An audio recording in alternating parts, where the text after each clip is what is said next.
దేవునికి మహిమ కలుగును గాక. ప్రభు పేరట మీ అందరికి వందనాలు, శుభాలు. మరణాత బాగున్నారా? దేవునికి స్తోత్రం. హల్లెలూయా. ఈ దినము పాఠము కొరకు ప్రార్థన చేసుకుందాం. ప్రార్థన.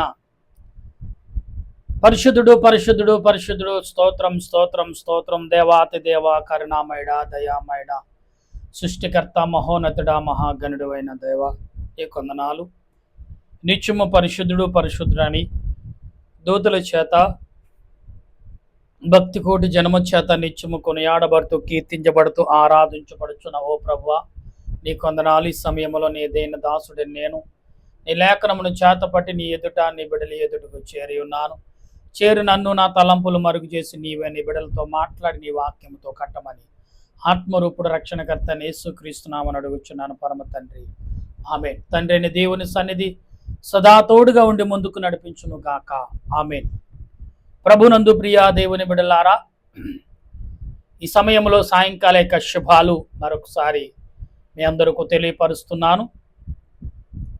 దేవుని లేఖనము ద్వారా అనేక విషయాలు మనం తెలుసుకుంటూనే ఉన్నాం, అనేక విషయాల్లో ఆలోచిస్తూనే ఉన్నాం, అనేక విషయాల్లో తలస్తూనే ఉన్నాం. అందుకు దేవదేవునికి ఏమిచ్చినా కొదువే అని నేను తలంచుచున్నాం. అయితే ప్రియులరా, ఈ సమయంలో దేవుని లేఖనము 1 కొరింథీ పత్రిక 11వ అధ్యాయము మొదటి నుండి మనం చదువుతున్నప్పుడు లేఖనము ఏ రకంగా మనకు బయలుపరచబడుతుంది అనే విషయం చూస్తే, నేను క్రీస్తును పోల్చి నడుచుకున్న కారణము, ఇక్కడ అపోస్తలుడైన పౌలు అంటాడు, నేను క్రీస్తును పోలి నడుచున్న కారణము, క్రీస్తు పోలి నడుచుకుంటున్న కారణము, మీరును నన్ను పోలి నడుచుకున్నది. అవును, మనము దైవ సంబంధమైన క్రియల కొరకు ఎలా నడవాలో, దైవ సంబంధమైన క్రియలు ఎలా పోలికలు కలిగి ఉండాలో, దైవ సంబంధంగా ఏ రీతిగా నడవాలో పౌలు గారు మనకు క్లియర్గా చెప్తున్నారు. ఇక్కడ ఏమని అంటే, మీరు అన్ని విషయములలో నన్ను జ్ఞాపకము చేసుకొనుచు నేను మీ అప్పగించిన కట్టడలను గైకొనుచున్నారని మిమ్మల్ని మెచ్చుకొనుచున్నాను. ప్రియులారా, ఈరోజు మనము అనుసరించుట ఏంటి? అనుసరించుట. ఎవరిని అనుసరించాలి అంటే, మొదటి దేవుణ్ణి, తర్వాత దైవజనుడిని కూడా అనుసరించాలి. అనుసరించినప్పుడు దేవుడు దైవజనుడు ద్వారా మనతో డైరెక్ట్గా మాట్లాడలేము. మనం మాట్లాడగలం ఎప్పుడంటే, మనకు లోక సంబంధమైన క్రియలు పక్కన పెట్టి దేవుని సంబంధమైన క్రియలకు లోబడినప్పుడు మనం మాట్లాడగలం. అనుసరించుట అంటే, అనుసరించటం ఎలాగా? పౌలు గారు ఎందుకు ఆయనను అనుసరించి నడమన్నాడు? దేవునిని అనుసరించమన్నాడా, పౌలు గారిని అనుసరించి నడమన్నాడంటే, ఇక్కడ అంటున్నాడు ఆయన, ప్రతి పురుషునికి శిరస్సు క్రీస్తు అనియు, స్త్రీకి శిరస్సు పురుషుడనియు, ప్రతి పురుషుడికి శిరస్సు క్రీస్తు అనియు, ప్రతి స్త్రీకి శిరస్సు పురుషుడనియు, క్రీస్తునకు శిరస్సు దేవుడనియు మీరు తెలుసుకొనవలెనని కోరుచున్నాను. చూసారా ఎంత క్లియర్గా చెప్పాడు ఇక్కడ. అంటే మనం కొన్ని విషయాల్లో, చాలా విషయాల్లో జాగ్రత్తలు తీసుకోక అనేక విధములుగా అనేకమైన తలంపులు కలిగి మనం ఉండొచ్చు. కానీ ఇక్కడ ఏ తలంపులో మనం ఉన్నామో, ఏ తలంపులు కలిగి మనం నడుచుకుంటున్నామో ఒకసారి ఆలోచించాలి. ఇక్కడ ఆలోచించకపోతే జీవితంలో ఏది కూడా మనం సంపాదించుకోలేమనే విషయాన్ని మనకు బాగా గుర్తెరిగి ఉండాలి ఇక్కడ. అవునండి. అందుకే అనుసరించటం అంటే లోక సంబంధంగా అనుసరించటం వేరు, దైవ సంబంధంగా అనుసరించటం వేరు. దైవ సంబంధాన్ని అనుసరించాలని గురువులు ఖచ్చితంగా ఉండాలి. లేదండి, నాకు గురువు ఎవరు లేరండి, దేవుడే గురువు నాకు. ప్రియులరా, అందరికి దేవుడు గురువే, కానీ లోక సంబంధంగా గురువు ఒకరు ఉండాలి. లోక సంబంధంగా గురువు లేకపోతే మనం ఒకవేళ దేవుడు అభిషేకించి అబ్రహాము పిలిచినట్టు మమ్మల్ని పిలిచాడండి, మోషే పిలిచినట్టు మమ్మల్ని పిలిచాడండి, ఏమండి ఇషాకును అనగా ప్రియులారా చూడండి ఏసేపుని ఏర్పరచుకున్నట్లు దేవుడు మమ్మల్ని ఏర్పరచుకున్నాడని చాలా మంది చెప్తారు. వారంతటిగా వారు ఏర్పరచబడాల. అబ్రహాము వారి పితరులు హనోకు చేసిన ప్రార్థన విజ్ఞాపన వలన నోవాహు వలన దేవుడు ఏం చేస్తాడంటే వారి సంతానము ఇంకా మూర్ఖంగా ఉంది కాబట్టి దేవుడు ఇప్పుడు అలా కాదు, ప్రత్యేకంగా పిలిచేశాడు, బయటికి జనాల నుంచి వేరు చేశాడు కాబట్టి మీ పితరులు విడిచిపెట్టి నువ్వు వచ్చే అంటే అబ్రహాం అడుగుండొచ్చు, నా పితరులు, నా కుటుంబం, నా ఊరు అంటే నేను చూసుకుంటా, నీకెందుకు, నువ్వు వచ్చే అని ఉండొచ్చు. అందుకని చూడండి, మన బిడ్డలమును, మన బంధుమిత్రులు, మన అన్నదమ్ములు, నాకు చాలా కుటుంబం ఉందండి, మీరు రమ్మంటున్నారు, ఎలా రమ్మాలండి, వారు ఏమైపోతారు, వాళ్ళని విడిచిపెట్టు, ఆ సంగతి నేను చూసుకుంటాను, నువ్వు నాకు కూడా ప్రవేశించు అన్నప్పుడు ఏమి ఆలోచించకుండా మనం ప్రవేశిస్తాం. ప్రియులారా అలాగనే అబ్రహాం కూడా అలాగ దేవుని వెంబడించటం అంటే అంతే తప్ప దేవుడు ఏదో దర్శనం ఇచ్చాడు ఈ రీతిగా వెంబడించాడంటే అలాగ దేవుడు దర్శనం ద్వారా నిజమా కాదని ప్రార్థన చేయాలి.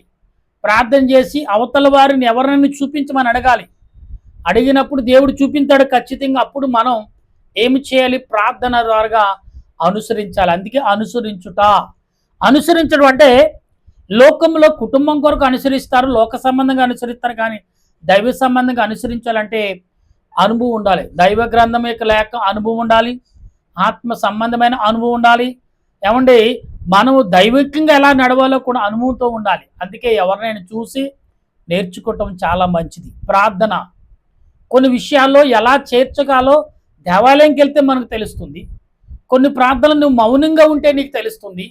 కొన్ని ప్రార్థనలు నువ్వు చదివితే నీకు తెలుస్తుంది. గ్రంథాలు ఉన్నాయి, ప్రార్థనలు ఉన్నాయి, దేవాలయాలు ఉన్నాయి, సన్నిధి గదులు ఉన్నాయి. ఎక్కడ మరిది అక్కడ నువ్వు ప్రార్థన చేసుకుని నేర్చుకోవడానికి అవకాశం ఉంది. గురువులు ఉన్నారు. ఎవరినొకరిని అందరిని తప్పు పట్టడానికి లేదు. యేసుప్రభుని వెంబడించమని యేసుప్రభు యవనస్తుడు ఏమన్నాడు, నీకున్న అన్నీ ఉన్నాయి కానీ నీకు ఒకటి తక్కువ ఉంది, అదే నీ ఉన్న ఆస్తిని అంతా అమ్మి బీదలకు పంచిపెట్టేసి నన్ను వెంబడించమన్నాడు. అందుకు నొచ్చుకున్నాడు, వెళ్ళిపోయాడు. వీడు అలా కాదు. ఇక్కడ ఏమంటున్నాడు, ఏ పురుషుడు తల మీద ముసుగు వేసుకుని ప్రార్థన చేయను లేక ప్రవచించునో ఆ పురుషుడు తన తలను అవమానపరచును. ఏ స్త్రీ తల మీద ముసుగు వేసుకునకుండా ప్రార్థన చేయను లేక ప్రవచించునో ఆ స్త్రీ తన తలను అవమానపరచును. యాలయనగా అది ఆమెకు సవరము చేయబడినట్టుగానే ఉండును. స్త్రీ ముసుగు వేసుకుని ఎడల ఆమె తల వెంట్రుకలు కత్తిరించుకోవలను. ఏ స్త్రీ అయితే ముసుగు వేసుకోకుండా దేవుని సన్నిధికి వెళ్తుందో ఆమె కత్తిరించేసుకోవాలి, జుట్టుని సవరము చేయించుకోవాలి. అవును, అసలే స్త్రీ ఇలా కత్తి వేయకుండా ఒక స్త్రీ ఎక్కడైనా కనపడుతుంది, ఆ కత్తి వేయకూడదండి. అసలు స్త్రీ కత్తి వేయకూడదు. ఎప్పుడంటే ఒకప్పుడు చిన్నప్పుడు పుట్టెంటుకలు తీసేవారు, తర్వాత మరలా కత్తి వేసేవారు కాదు. ఇప్పుడు స్టైల్ కోసం ఎన్నో రకాలు తన జుట్టుని కట్ చేసిన వారు ఎక్కువ ఉన్నారు. కనుక మనం ఒకసారి ఆలోచించుకోవాలి. నీ జుట్టును నువ్వు తల ముసుగు వేయకపోతే నీ జుట్టు కట్ చేసేసుకోమంటున్నాడు దేవుడు. ఏమని అంటే నేను సౌరము చేయించుకున్నాడైనను స్త్రీకు అవమానమైతే ఆమె ముసుగు వేసుకునవలెను. చూసారండి, మీరు సవరం వేసుకుని చేయించుకుంటే ఇసుక మీకు ఇబ్బందికరంగా ఉన్నప్పుడు మరి ముసుగు ఎందుకు వేసుకోరు అంటే, ఇప్పుడు మనకు ముసుగు దేవుని సన్నిధిలో గుజరాత్ పంజాబ్ సైడ్ వెళ్తే వాళ్ళు ఖచ్చితంగా ముసుగు వేయాలి. వివాహమైన ఆడపిల్ల ప్రతి ఆడబిడ్డ తన భర్త ముఖం తప్ప ఎవరి ముఖం చూడకూడదు అనే ఒక నిబంధన. అందుకనే భర్త వచ్చిన పైవారు వచ్చినప్పుడు, ఊరు వారు వచ్చినప్పుడు ఎవరు వచ్చినా ముసుగు వేసుకుంటారు వాళ్ళు. కానీ ఇక్కడ ఏమంటారు, దేవుని సన్నిధిలోకి వచ్చినప్పుడు ఖచ్చితంగా ముసుగు వేసుకోవాలి, లేకపోతే నీ జుట్టు కట్ చేసుకో. అవమానకరంగా నీకు ముసుగు అవమానకరంగా ఉంటే అప్పుడు ఏం చేయాలి, నువ్వు జుట్టు కట్ చేసేసుకో. కాబట్టి ప్రియులారా, కాబట్టి పురుషులారా మీరు ముసుగు వేసుకోవద్దు, స్త్రీలరా మీరు ముసుగు వేసుకోవాలి. ముసుగు వేసుకోకుండా ఉంటే మీ జుట్టు కత్తిరించబడుతుంది అనే నియమము ఇక్కడ కనబరుస్తున్నాడు. అయితే ఇక్కడ మనుషుడైతే ఇక్కడ మాట్లాడుతున్నాడు చూడండి. దేవుని పోలికయు మహిమయు అయ్యున్నాడు గనుక తల మీద ముసుగు వేసుకున్న ఇక్కడ మనుషుడు దేవుని యొక్క మహిమతో కలిగి ఉన్నాడు కాబట్టి తల మీద ముసుగు వేసుకోకూడదు. చాలా క్లియర్గా చెప్పేశాడు 7వ వచనంలో. ఇక్కడ మనుషుడు ఎలాగున్నాడంట? దేవుని పోలి దేవుని మహిమతో నింపబడి ఉన్నాడు కాబట్టి ఇతడు ఏం చేయకూడదు? ముసుగు వేసుకోకూడదు ముసుగు. మరి ఏం వేసుకోవాలి? స్త్రీ పురుషుని మహిమ. ఇక్కడ స్త్రీ పురుషుడి మహిమ అయి ఉన్నది. ఎలా అనగా స్త్రీ పురుషుని నుండి కలిగిన కానీ పురుషుడు స్త్రీ నుండి కలగలేదు. చూడండి ఇక్కడ ఏమంటున్నాడు, మరలా చదువుతున్నాను మాటను వినండి ప్రియులారా. ఇక్కడ ఏమంటున్నాడు చూసారా? ఇక్కడ ఏమంటున్నాడంటే తల మీద ముసుగు వేసుకునకూడదు కానీ స్త్రీ పురుషుని మహిమై ఉన్నది. ఎలా అనగా స్త్రీ పురుషుని నుండి కలిగిను గాని పురుషుడు, ఇక్కడ ఏమన్నాడు చూడండి, పురుషుడు స్త్రీ నుండి కలిగాడు కానీ పురుషుడు నుండి స్త్రీ కలగలేదు అంటున్నాడు. పురుషుడు నుండి స్త్రీ నుండి పురుషుడు కలిగాడు కానీ పురుషుడు నుండి స్త్రీ కలగలేదు అంటున్నాడు. ఇక మరలా మీకు అది క్లియర్ చేస్తున్నాను చూడండి ఒకసారి. మరియు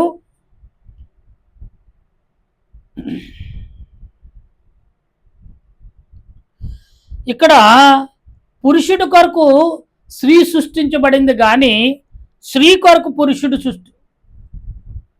ఇక్కడ మరొకసారి చదువుతున్నాను, ఇక్కడ గమనించండి. పురుషుడు స్త్రీ నుండి కలగలేదు.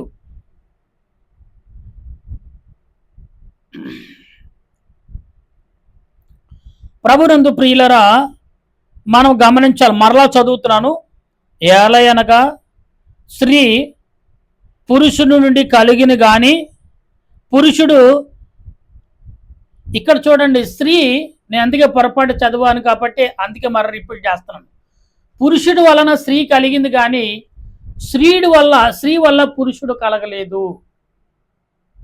చాలా క్లియర్గా ఉంది ఇక్కడ.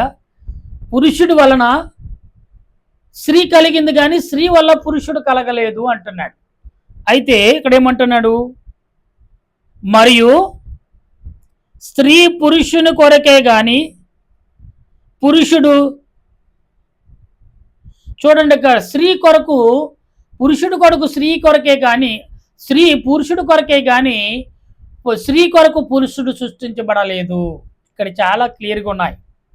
ఈ 8 ఈ 9 వచనాల్లో మనం గమనించాలి. ఇక్కడ పురుషుడు కొరకు స్త్రీ సృష్టించబడింది, స్త్రీ కొరకు పురుషుడు సృష్టించబడలేదంట. మనం మరి ఏ రకంగా అర్థం చేసుకోవాలి ఇక్కడ? అందుకే అనుసరించుట, దేవుని వాక్యాన్ని అనుసరించాలి, దేవుని బోధన అనుసరించాలి, దేవుని యొక్క భక్తులను అనుసరించినప్పుడే మనకు లభిస్తుంది. అందుకని అపోస్తలుడైన పౌలు అన్నాడు, నేను ప్రభువులో నడుస్తున్నాను, మీరు నన్ను పోలి నడవండి అన్నాడు. ఎందుకన్నాడంటే ఆయన ప్రభువు పోలి నడుస్తున్నాడు కాబట్టి మనుషులుగా మనిషిని బట్టి పోలి నడిస్తే మీకు అర్థమవుతుంది అనే భావం. అయితే ఇక్కడ అంటున్నాడు, ఆయన ఏమంటున్నాడంటే ఇక్కడ ఏమంటున్నాడు ఆయన అంటే, ఇందువలన దేవదూతలను బట్టి అధికార సూచన, ఇక్కడ ఏమన్నాడు చూడండి, దేవదూతలను బట్టి స్త్రీకి అధికారము ఇవ్వబడినట్టు ఉండినట్లుగా దేవదూత వల్లనే స్త్రీకి అధికారం వచ్చిందంట. అయితే ప్రభువునందు, ఇక్కడ ప్రభువునందు వేరుగా పురుషుడు లేడు. ప్రభువునందు పురుషుడు వేరుగా లేడంట.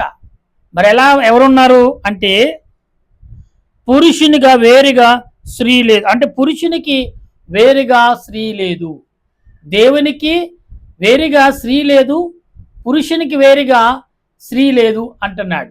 అంటే ఇక్కడ ఆత్మ సంబంధమైన ప్రణాళిక మనకు కనబడుతుంది. అందుకే అనుసరించుట, దేవుని వాక్యం అనుసరించడం చాలా ప్రాముఖ్యమండి.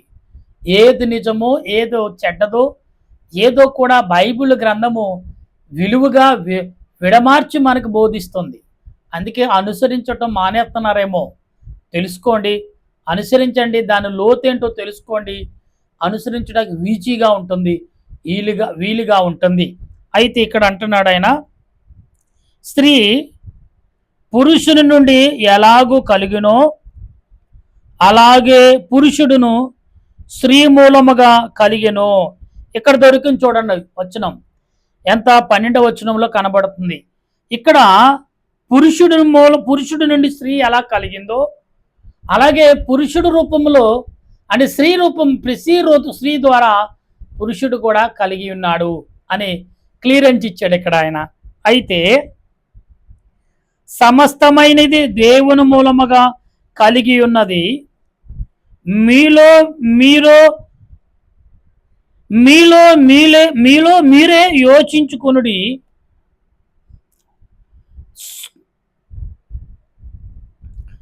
స్త్రీ ముసుగు లేనిదై దేవునిని ప్రార్థించుట తగునా? నిజమేనండి. చాలామంది, కొందరు మేము చర్చిల్లో చూస్తూ ఉంటాం, కొన్ని సంఘాల్లో కొందరు రొట్టు ద్రాక్షని తీసుకున్నప్పుడే ముసుగు వేసుకోరు. ఏంటంటే మాకు తెలీదా అంటారు. అందుకనే దేవుని యొక్క వాక్యము ఖండించి చెప్పాలి. దేవుని సన్నిధిలో ఖచ్చితంగా ముసుగు వేసుకుంటేనే తప్ప బాప్తిసం తీసుకోకండి, అంటే రొట్టు రాక్షను తీసుకోకండి అని చెప్తుంటే వినరు. ఖచ్చితంగా ముసుగు వేయాలండి. వేస్తేనే దేవుని సన్నిధిలో మనం ఎలాగ నడవాలో దేవుడు నేర్పుతాడు. అందుకే పక్క స్త్రీని బట్టి మనం అనుసరించాలి, పక్కవారిని బట్టి సంఘాన్ని బట్టి అనుసరించడం చాలా ప్రాముఖ్యం. కాబట్టి ఇక్కడ అంటున్నాడు చూడండి, పురుషుడు తల వెంట్రుకలు పెంచుకునుట అతనికి అవమానమని, పురుషుడికి తల పెంచుకునుట అవమానమని మీకు సిద్ధమైన, మీకు తెలుసును కదా. అవమానకరంగా ఆడమనిషిలా జుట్టు పెంచామంటే ఎట్టకారించు. అందుకనే మిలిటరీ కట్టుకుంటే చాలా స్టైల్గా ఉన్నాం, చాలా అందంగా ఉన్నాం అనే కటింగ్. అంటే యేసు ప్రభు జుట్టు కట్ చేసుకోలేదు కదా, సంసోను జుట్టు కట్ చేయలేదు కదా ప్రియులరా. అది సమర్పణ. నువ్వు సమర్పించుకుంటే నీ తల్లిదండ్రుల ద్వారా జరగాలి. నీ సమర్పలేనప్పుడు ఇది ఏదో స్టైల్గా నువ్వు చేయటం కదా, కుదరదు అనే విషయం ఇక్కడ గమనించాలి. అయితే స్త్రీకి తల వెంట్రుకలు పైట చెంగుగా ఇయ్యబడిన గనుక, ఇక్కడ చూడండి, ఇక్కడ స్త్రీకి తల వెంట్రుకలు పై చెంగుగా ఇవ్వబడిన గనుక ఆమె వెంట్రుకలు పెంచుకునుట ఆమెకి ఘనము. ఎవడైనను కలహప్రియుడిగా కనబడిన ఎడల మాలోనైనను దేవుని సంఘములోనే అయినను దేవుని సంఘములోనైనా ఇట్టి ఆచారము లేదని అనినను వాడు తెలుసుకొనవలెను. అంటే అనుసరించవలెను. తెలుసుకోవటం అంటే అనుసరించడం. సంఘాన్ని అనుసరించాలి, సమాజాన్ని అనుసరించాలి, దేశాన్ని అనుసరించాలి. కొన్ని అనుసరించే పనులు ఉన్న లోకంలో. ఇవి అనుసరించకపోతే మనం ఏమి నేర్చుకుంటాం? దేశదిమ్మరం అవుతాం. అందుకే తల్లిదండ్రులు నేర్పని వారు అనాథులకి, అబ్బాయి ఏమి రాలేదని నేను అనాథుడు అంటే, అయ్యో ఇతడికి ఏమీ తెలియదు అనే మాట. నేను అనాథు కాదు అంటే వాడు తల్లిదండ్రుల మాటల వెనుక దేశదిమ్మరై ఉన్నాడు. ఒకటి అయితే అనాథ అయి ఉండాలి, లేదా రెండు దేశదిమ్మరై ఉండాలి, మూడోది మూర్ఖుడై ఉండాలి. వీరికి ఎలాగుంటుందంటే,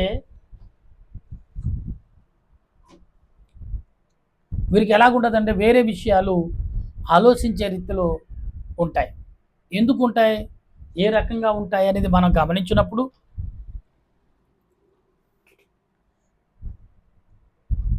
ఇక్కడ అనేకమైన విషయాలు అర్థం చేసుకున్నటకు మనం ప్రయత్నం చేయాలి.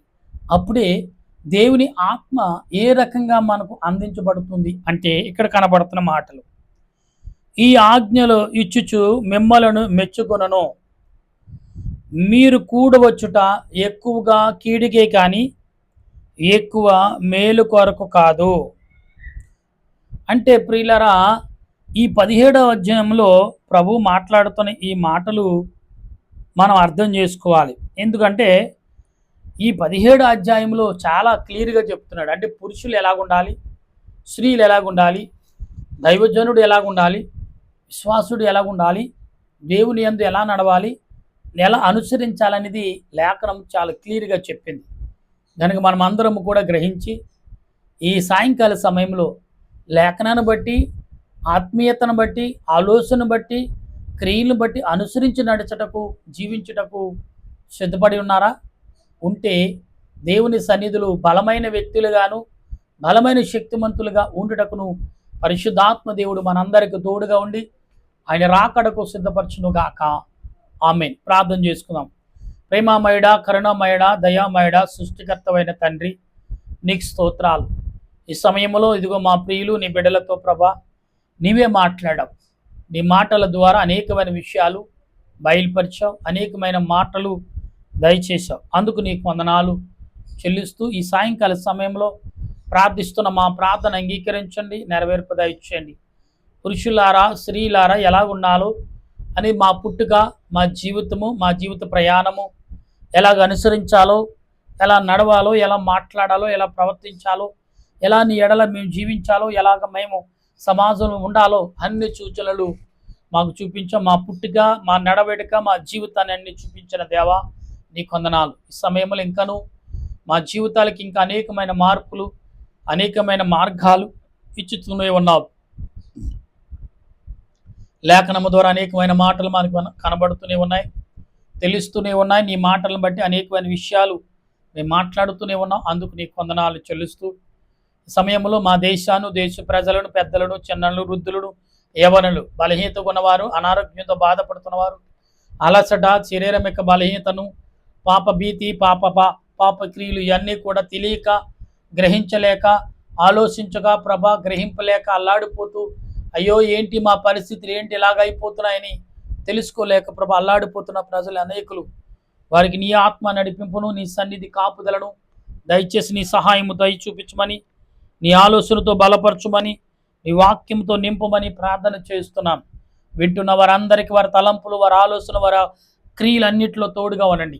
మా దేశాన్ని, దేశ పెద్దలను, మిలిటరీ వారును, పోలీస్ శాఖ వారును, డాక్టర్లను, నర్సులు, పారిశుద్ధ వారు, కార్మికులు, రైతులు, నేల మీద, నీటి మీద, గాలి మీద ప్రయాణం చేసిన వారు, పనులు చేయించిన వారును, రైతులను గుడ్డువారు, చెవిటివారు, మోగవారు, వికలాంగులు, గర్భిణీ స్త్రీలు, బాలింతరాలను బట్టి, అనాథులను బట్టి, అభాగ్యులను బట్టి, తండ్రి పండితులను బట్టి, సేవకులను బట్టి, సంఘాలను బట్టి, విశ్వాసాలను బట్టి, నేను వృద్ధులను బట్టి, యవనస్తులను బట్టి, యవన కుమార్తెలను బట్టి, ఈరోజు పెళ్లి రోజు, పుట్టినరోజు, షష్ఠపూర్తు అనేకమైన శుభకార్యములు జరిపిస్తున్న వారిని బట్టి వందనాలు చెల్లిస్తూ అందరికీ దయా కిరీటము, రక్షణ, ఆదరణ కిరీటం, ఆరోగ్య కిరీటము, సంపూర్ణమైన ఆనంద కిరీటము, వివాహం కావలసిన వివాహం సమకూర్చండి. ఆర్థికంగా చితుకుపోయిన వారికి ఆర్థికంగా అందించు, నడిపించు, బలపరచును గాక. నీ సన్నిధి దయచేదువు గాక. నీ ఆత్మతో నింపబడిను గాక. నీ సహాయం అనుగ్రహించబడి నీ సన్నిధి కాపుదల దోడుగా ఉంచి మహిమ పొందమని మా ప్రభువును రక్షకుడైన యేసుక్రీస్తు యొక్క దివ్యమైన నామములు అడిగి బ్రతిమాలి ప్రార్థన చేయుచున్నాను మా పరమ తండ్రి. ఆమేన్. పరలోకమ పరమ తండ్రి నామమున పరిశుద్ధపరచును గాక. నీ రాజ్యం వచ్చును గాక. నీ చిత్తం పరలోకము మీద నెరవేరినట్లు భూమి మీద నెరవేరును గాక. మనుషుడైన మాకు దయచేసి మా ప్రార్థన చేసి వారికి క్షమించిన ప్రకారం మా ప్రార్థన క్షమించు. శోధనగా కిండి తప్పించి మా రాజ్యము, శక్తి, మహిమ నిరంతరం నీవే తండ్రి. ఆమేన్. ఏ శ్రత్మే విజయం అపాదిగం ప్రవేశత్మే విజయం అపాదిగం ప్రభు సంపూర్ణ విజయం అపాదిగంతక నాశనం. హల్లెలూయా, హల్లెలూయా. స్తోత్రం, స్తోత్రం. ఆమేన్, ఆమేన్. మన తండ్రి అయిన దేవుని ప్రేమ, త్రియేక దేవుని కృప, పరిశుద్ధాత్మిక అన్యేక జీవితం ఇప్పుడు ఎల్లప్పుడు సదా తోడుగా ఉండిన రాకడకు సిద్ధపరచునుగాక. ఆమేన్, ఆమేన్, ఆమేన్. మీ అందరికీ వందనాలు. మరణాతా.